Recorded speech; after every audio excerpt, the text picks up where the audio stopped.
You have something special. You have greatness within you.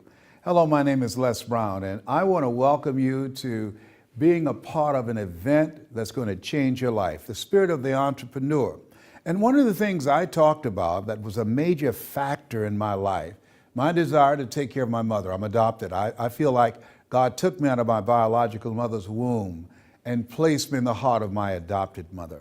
She worked real hard to raise and take care of and to provide food and shelter for 7 children. And I felt that the least that I could do was to make something of myself. And when you come to see me, I want you to be clear. What's your why? Nietzsche said, if you know the why for living, you can endure almost anyhow. See, one of the things I've discovered that entrepreneurs have a tremendous, compelling why. What drives them? And sometimes it's something to prove. In my particular case, because I was labeled educable mentally retarded when I was in 5th grade and put back in the 4th grade and failed again when I was in the 8th grade, no college training, that most people told me that I would be a failure. And they told my mother that. But Mama never gave up on me. I want to share with you one of the things that's very important for entrepreneurs, and that is you got to be bold. When I decided to be a voice that changed and to influence people's lives, when I decided that I wanted to live a greater life, I decided not to play small. I think you either play big or go home. I decided I wanted to speak on the big stages. I wanted to be an entrepreneur that can build a business that would be global. See, I know that a lot of people fail in life not because they aim too high and miss. I know from my own experience, most people fail in life because they did what I did, aim too low and hit. I was playing small for many years, and I realized at some point that this isn't me. I was on a job, I didn't like them, and they didn't like me. They paid me just enough to keep me from quitting, and I worked just hard enough to keep from getting fired. I mean, we're talking about a contract in mediocrity. But then something happened. My mother became sick, and at that moment, I had to decide, what was I going to do? What was I going to do to be able to provide for her and take care of her?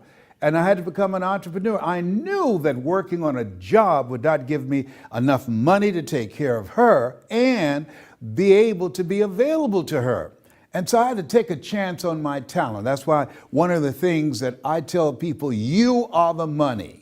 What is it you have going for you? I want you to think about that, because when you come, I'm going to show you how you can monetize that. When you discover what is your passion, what do you love? See, at the end of the day, you're not born to work for a living. No, you are born to find something that you can do, that you can make a living out of. That's you. I was near a couple one day, and a guy asked another guy, said, what do you do for a living? The guy told him. And then the guy's wife asked, what are you living to do? Wow. That's a different question, different than what do you do for a living versus what are you living to do? I'm asking you that question. What are you living to do? What resonates with you? What is it that you can do 24/7? Because in our workshop, we take the time to peel back the layers. In our workshop, we get through all the excuses and the racket that you have in your mind as to why you're not doing it. Because that's where I was. I was stuck in my own mind. Shakespeare was right. Therefore, dear Brutus, it's not in our stars, but in ourselves that we are underlings. There's an African proverb that says, if there's no enemy within, the enemy outside can do us no harm. And I was my worst enemy. I was holding myself back through fear, through procrastination, through excuses. I was holding myself back. I'm an assassin. I'm going to take you out. When you come and being immersed in this experience, you're going to confront your fears. Being around other motivated people, you're going to overcome procrastination. Being in this kind of environment, you're going to discover a part of yourself that you can never discover by yourself.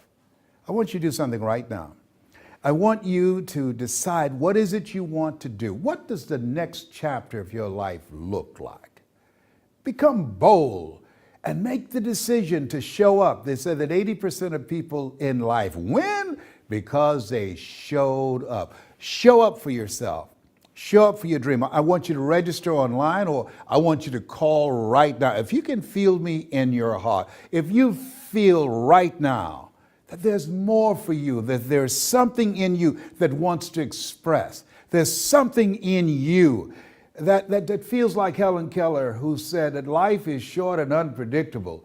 Eat the dessert first. What is it that makes you feel good? What is it that makes you laugh? What is it that when you do it, it brings joy to you?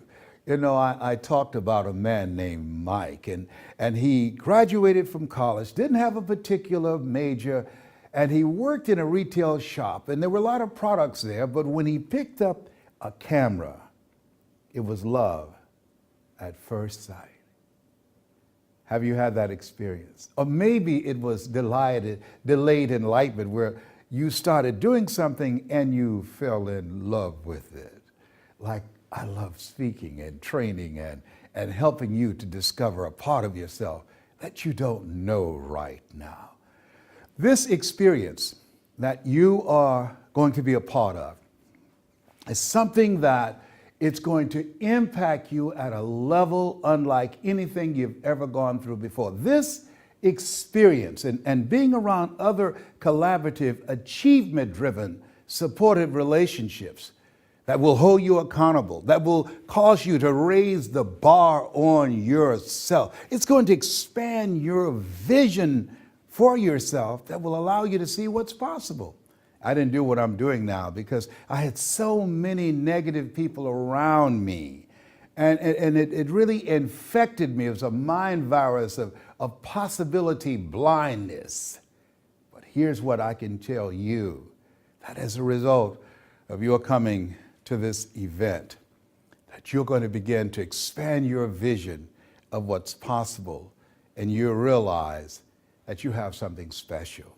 You have greatness within you. And when you're pursuing your greatness, you don't know what your limits are, so you act like you don't have any. My name is Les Brown. I'm looking forward